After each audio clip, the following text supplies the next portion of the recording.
All right, here's our trench update. We've got a little bit of gravel in the bottom. We've got a rebar with our shoes and some cross members. We're closer than the minimum. The minimum on the shoes is 48 inches, and we're definitely closer than that, so we're nice and good. Probably a little overkill with everything, but I'd rather have overkill than not enough. Next, we're going to put our frames up, and after that, we pour. But we've got storms coming in, so we'll see how far we get with everything today.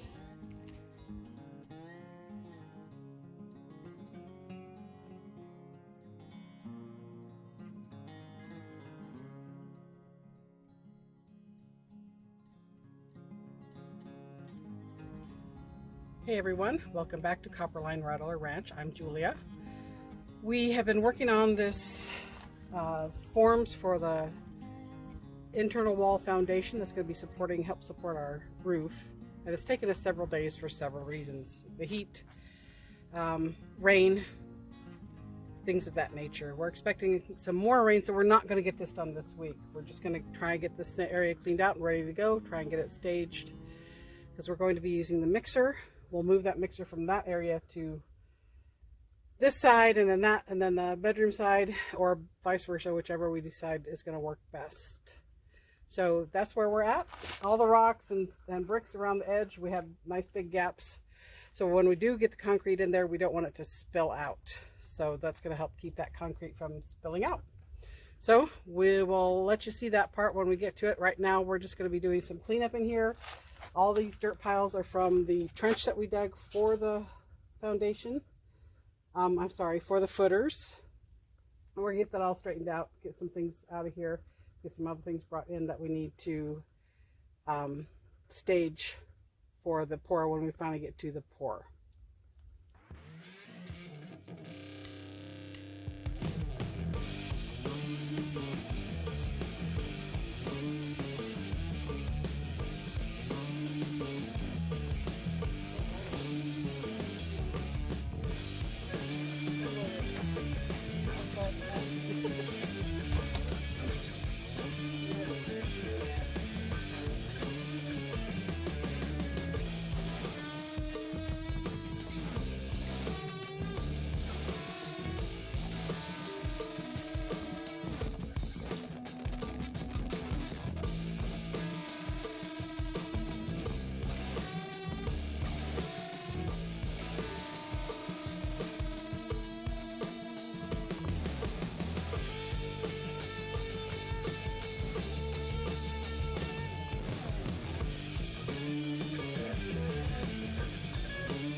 glad you stayed this long for the video. I don't think it's going to be a very long one this time.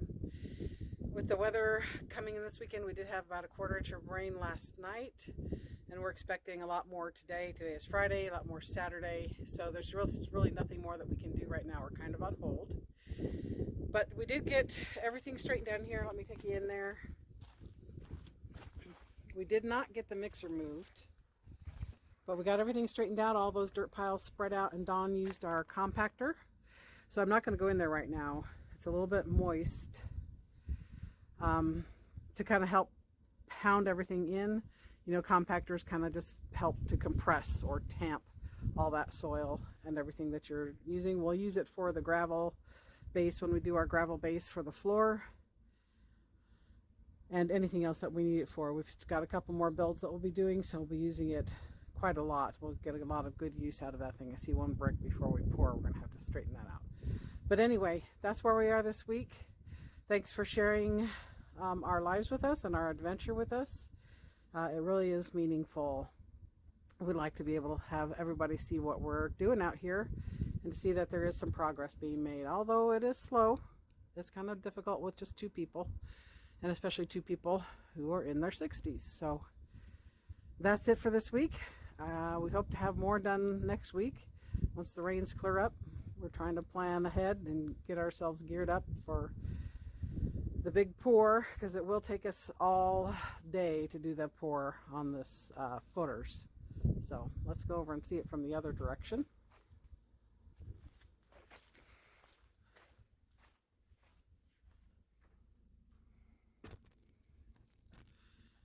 We have not moved that mixer yet, but that's okay. We'll get it moved before we get everything else staged. What we'll be doing is we'll be putting the mixer in either the bedroom to start or the living room to start. We're going to pour from those two rooms. We're going to stage some of the bags of concrete in each of those two rooms, about half of what we think we're going to need. And then that way we can mix and have everything close at hand, so that we're not expending a lot more energy than we need to by running off somewhere to get some bags and bringing them up. We're just using 60-pound bags. We've watched a few YouTube videos for some hints on how to handle everything and how to get the pour done. So it will be exciting. It'll be terrifying and exciting at the same time. So hopefully we'll be able to get that to that next week. We will let you know. We probably will not get the lime mix this week because of the rain. We just can't trust that it will be anything predictable. So this morning we're very overcast. It's starting to clear up a little bit, but that just means that we'll probably have more rain this afternoon and this evening. So right now we're just taking a couple days off, getting our bodies to recuperate and rest for this big pour that we're going to do. All right, thanks guys. Remember to like this video, share it, and subscribe. We appreciate that. Thank you so much. Leave a comment in the comment section. Let us know what you think.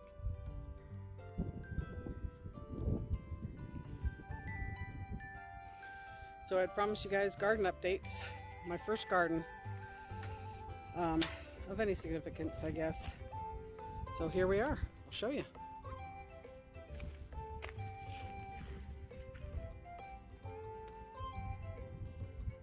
Okay, lots of Loki doesn't come in. Okay, we have butternut squash doing way better than I thought it would. And I've got some squash growing. Let me show you. There's some, hopefully.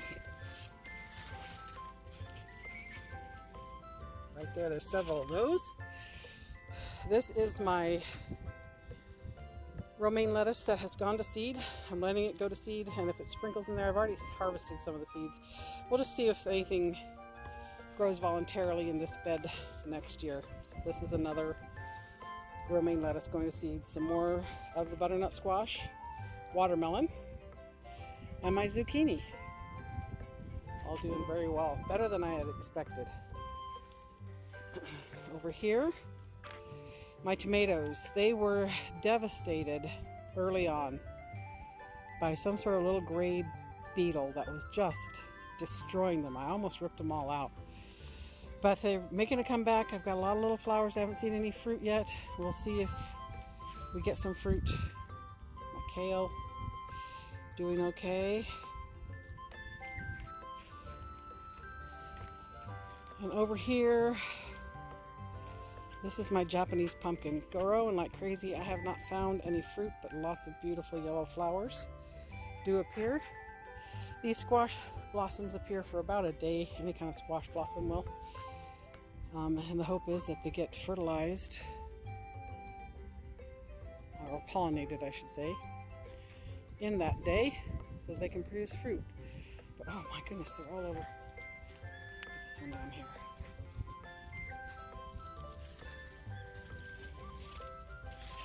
Look at that beautiful flower.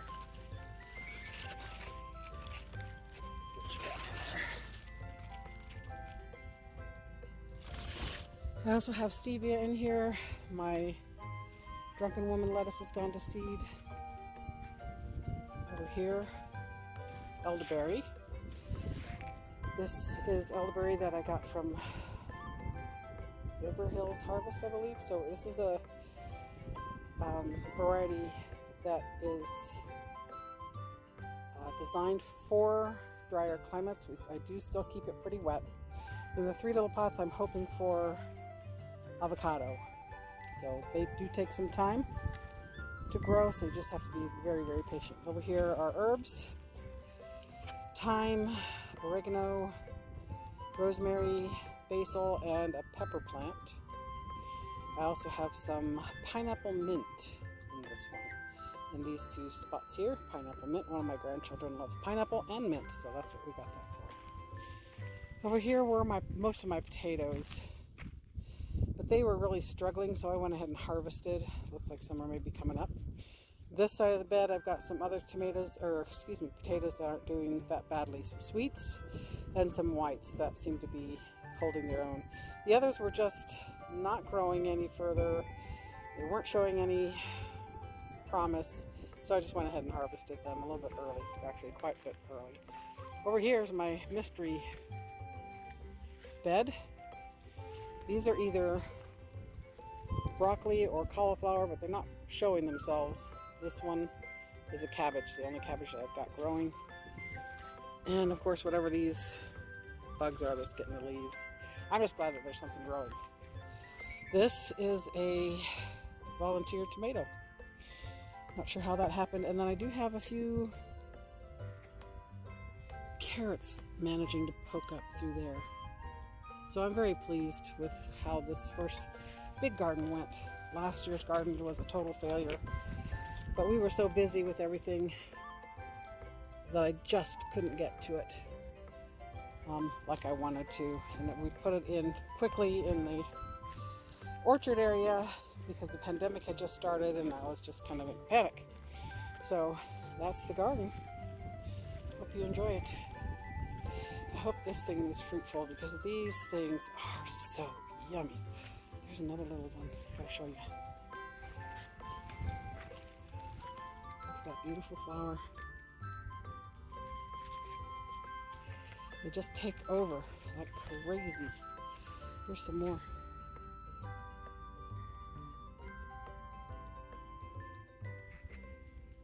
Take a look inside there.